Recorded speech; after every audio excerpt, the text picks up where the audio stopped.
Hello. Okay, so this video is about how you can use discomfort to increase your motivation. And I was dreading making this video for, well, not dreading, that's a bit dramatic, but I was unmotivated. Unmotivated.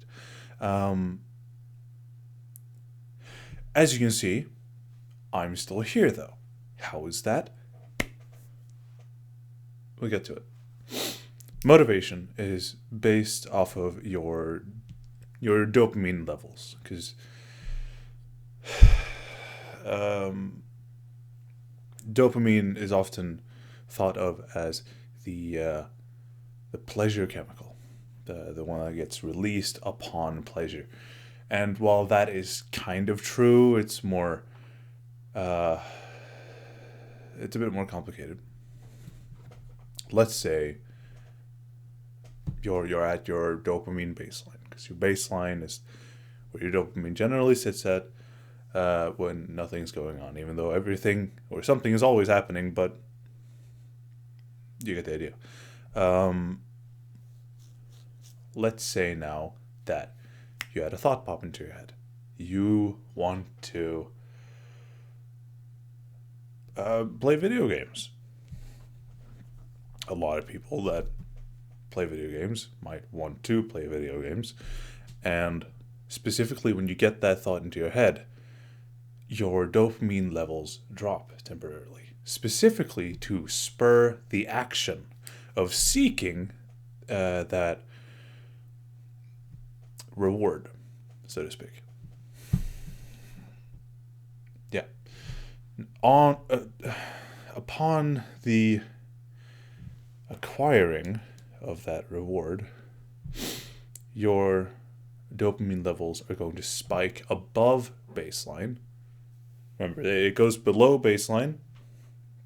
Um, it's probably better if I do it this way. Yeah. It goes below baseline to spur the action, and upon receiving the reward, the dopamine goes up. Uh, and that's why we connect it to pleasure. Now, after you've gotten the reward, playing the video game, ooh, I'm having so much fun. Either through continuing to play the video game or stopping, your dopamine levels are then going to drop to baseline and below it, and move your baseline further down because the thing is that fall is to have you seek more dopamine, seek more dopamine rewarding actions like video games, porn, eating junk food, whatever.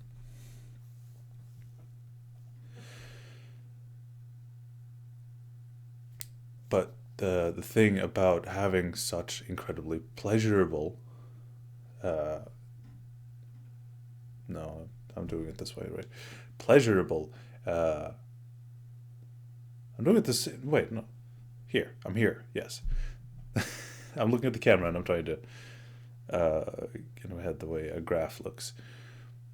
So the thing with doing something pleasurable is that it's incredibly pleasurable. That's why we like doing them. And that like the higher the spike, the more up it goes, the more down it goes. In short. And so you go below baseline, and that pushes the baseline down.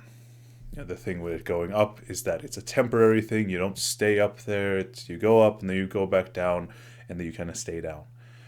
That's what causes a lot of people to be depressed because they're constantly seeking these behaviors that are constantly pushing their baseline down, um,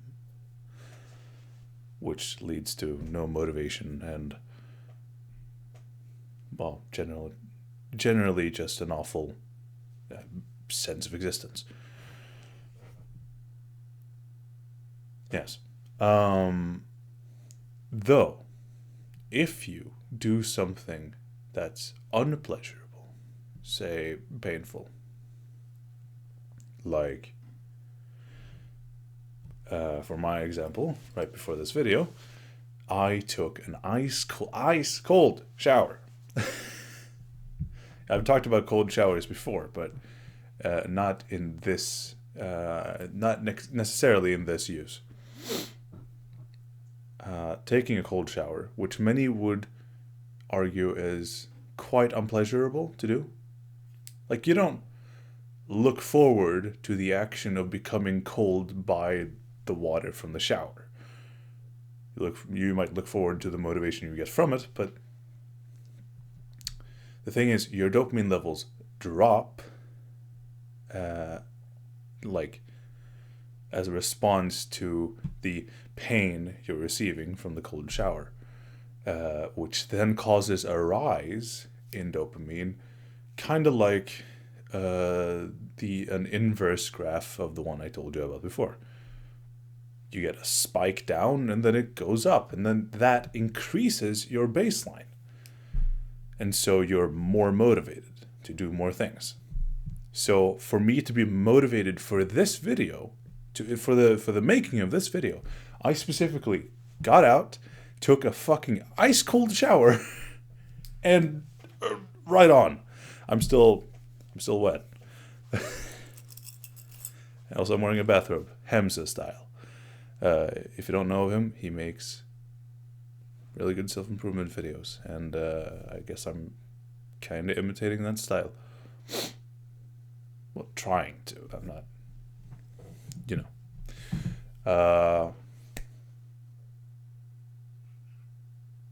Yeah. It's a really short video, but I hope that helps you.